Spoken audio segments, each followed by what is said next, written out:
देश की जनता राहुल गांधी से और प्रधानमंत्री मोदी जी से जवाब चाहती है कि इस गरीब के लिए शिक्षा अलग, अमीर के लिए शिक्षा अलग, और दोनों की परीक्षा एक साथ एक समान। ऐसा क्यों? घंटी बजाने वाले लोग हैं और ये घंटी 1 महीना और बजाएंगे, ये मुझे पूरा यकीन है, और इनके पास कुछ नहीं है। अरे गठबंधन आपने 14 देख लिया, 17 देख लिया, 19 देख लिया, 22 देख लिया, ये ठगबंधन ही होते जा रहे। बैसाखी का मामला कभी चल ही नहीं पाएगा। और जो मुसलमान है, जो धर्माचार हिंदू का हो या किसी भी जाति वर्ग का हो, और राज्यसभा और लोकसभा के अगर कामना रखता है तो धर्माचार्य नहीं हो सकता है। 10 साल में केवल 2 रुपए और 1 रुपए कम करके पेट्रोल डीजल पे जनता के ऊपर कड़ा तमाचा मारा है।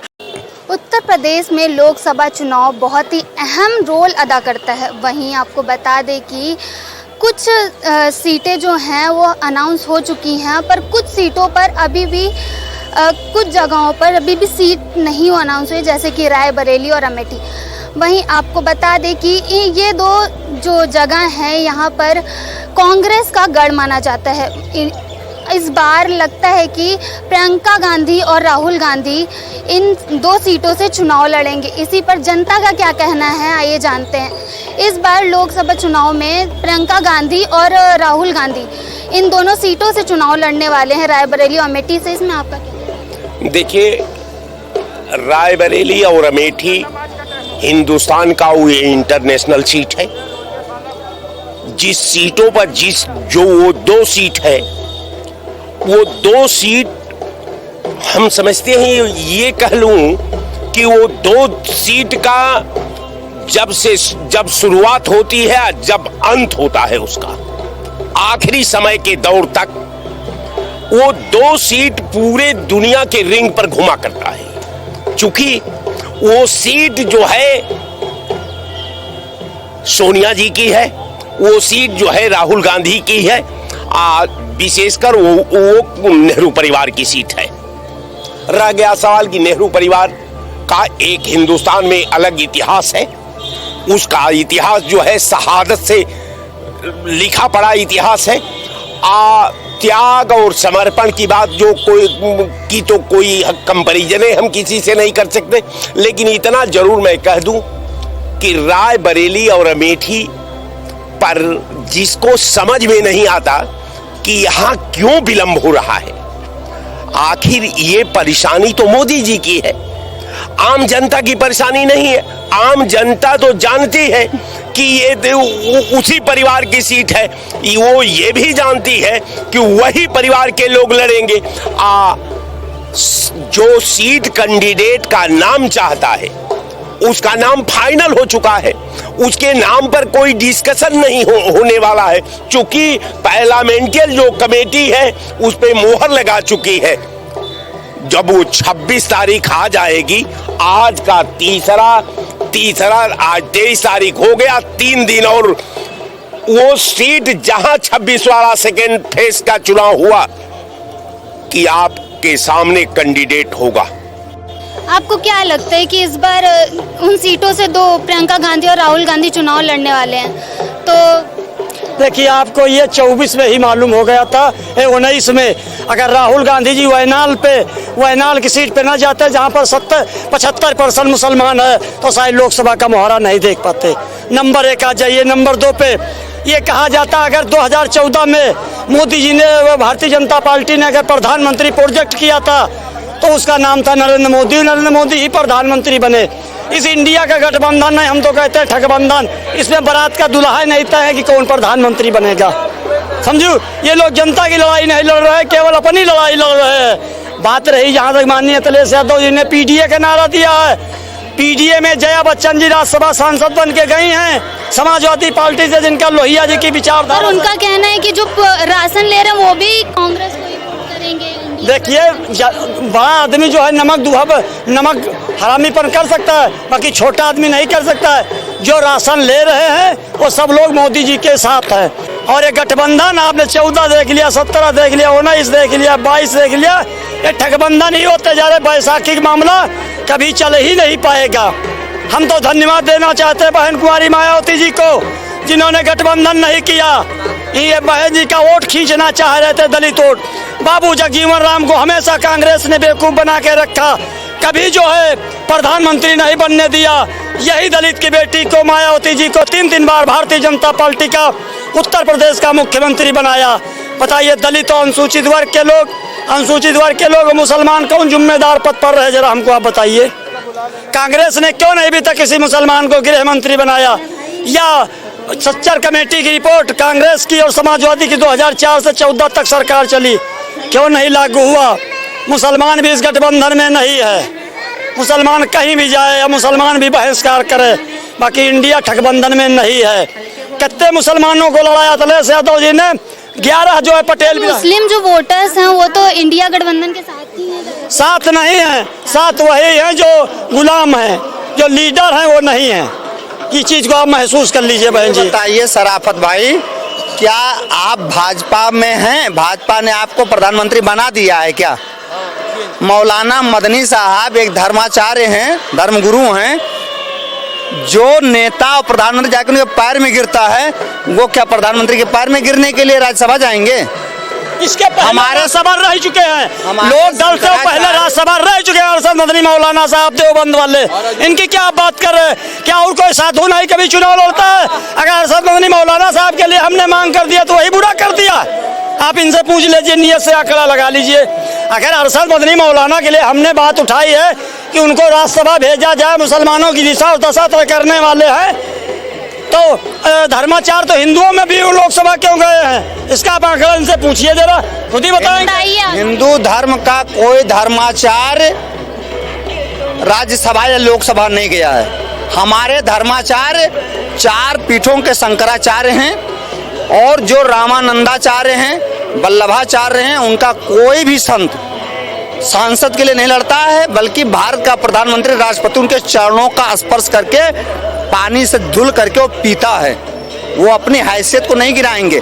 उनका जो कर्म है वो करना चाहिए। और जो मुसलमान या जो धर्माचार्य हिंदू का हो या किसी भी जाति वर्ग का हो, वो राज्यसभा और लोकसभा की अगर कामना रखता है तो धर्माचार्य नहीं हो सकता है। उसको फिर व्यापार करना चाहिए और धर्माचार्य की पदवी को छोड़ देना चाहिए। 1 मिनट, उमा भारती दीदी भी लोकसभा रही, केंद्र में मंत्री रही। कौन साक्षी जी? अरे क्या साधु का रूप है? साक्षी जी भगवान के वो भी, भगवान के तो तुम भी अल्लाह को बसते हो। अरे अल्लाह तो तुम धर्माचार्य हो जाओगे क्या? हमारे साथ और भी लोग हैं, उनसे भी बातें। सूत्रों के हवाले से पता चला है कि राहुल गांधी और प्रियंका गांधी रायबरेली और अमेठी से चुनाव लड़ेंगे, तो क्या? सर देखिए, परिवर्तन ही संसार का नियम है, और जो आदरणीय राहुल गांधी और प्रियंका मतलब ये सीट लड़ रहे हैं, वो कंफर्म सीट जीत रहे हैं। आम आदमी से लेकर के वीआईपी आदमी महंगाई बेरोजगारी से जूझ रहा है। मैं आपके चैनल के माध्यम से मैसेज देना चाहूँगा, सरकार ने अभी 10 साल में केवल 2 रुपए और 1 रुपए कम करके पेट्रोल डीजल पे ये जनता के ऊपर कड़ा तमाचा मारा है। आप खुद सोचिए कि सरकार के हाथ में मतलब सब कुछ है। आप खुद सोचिए कि मतलब पेट्रोल डीजल और महंगाई, यदि प्रेजेंट टाइम में आपके पास 200 रुपए है तो आप सब्जी नहीं खरीद सकती। सरकारें कह रही हैं कि उत्तर प्रदेश को स्मार्ट सिटी बनाएंगे। यही 23 सितंबर 2023 को लखनऊ में इतना पानी गिरा, जब अमीरों के घर में पानी भर गया तो गरीबों को क्या होगा।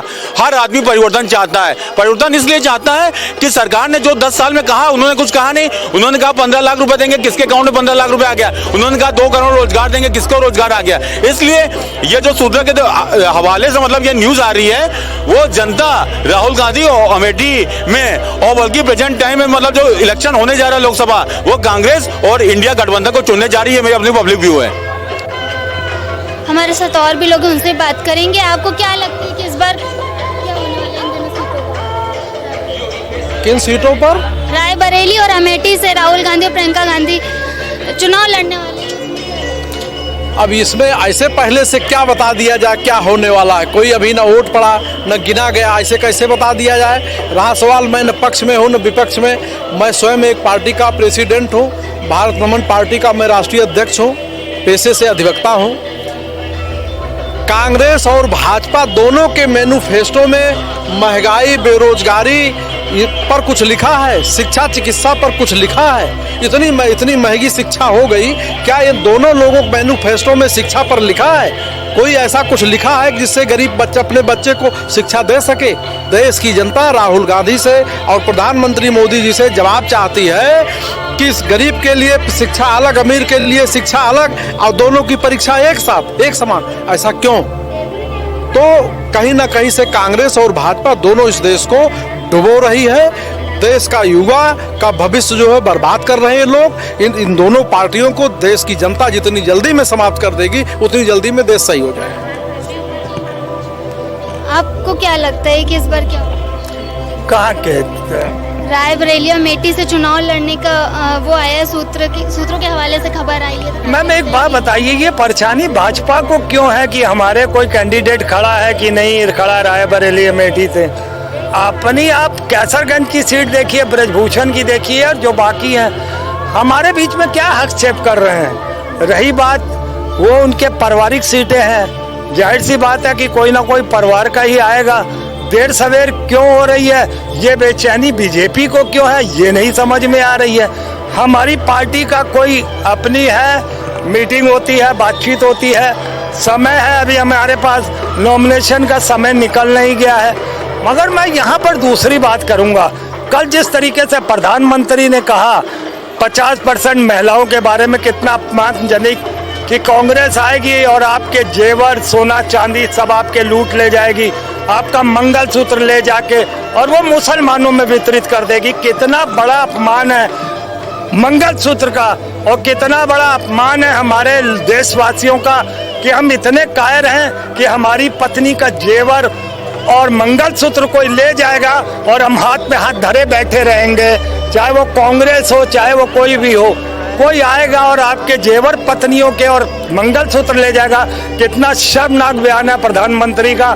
इलेक्शन कमीशन के बारे में मैं सिर्फ इतना ही कहना चाहता हूं कि कोठे पे बैठी वैश्या का ईमान है, इलेक्शन कमीशन का ईमान नहीं है। प्रधानमंत्री ने आज इसी चीज को फिर रिपीट किया अपनी दूसरी रैली में। लगातार दूसरे दिन वो औरतों का अपमान कर रहा है, मंगलसूत्र का अपमान कर रहा है, देशवासियों का अपमान कर रहा है, और बाद में फिर मुसलमानों का भी इसमें अपमान हो रहा है कि वो कांग्रेस आएगी और वो सब ले जाएगी और मुसलमानों में वितरित कर देगी। क्या देश का मजाक बना रखा।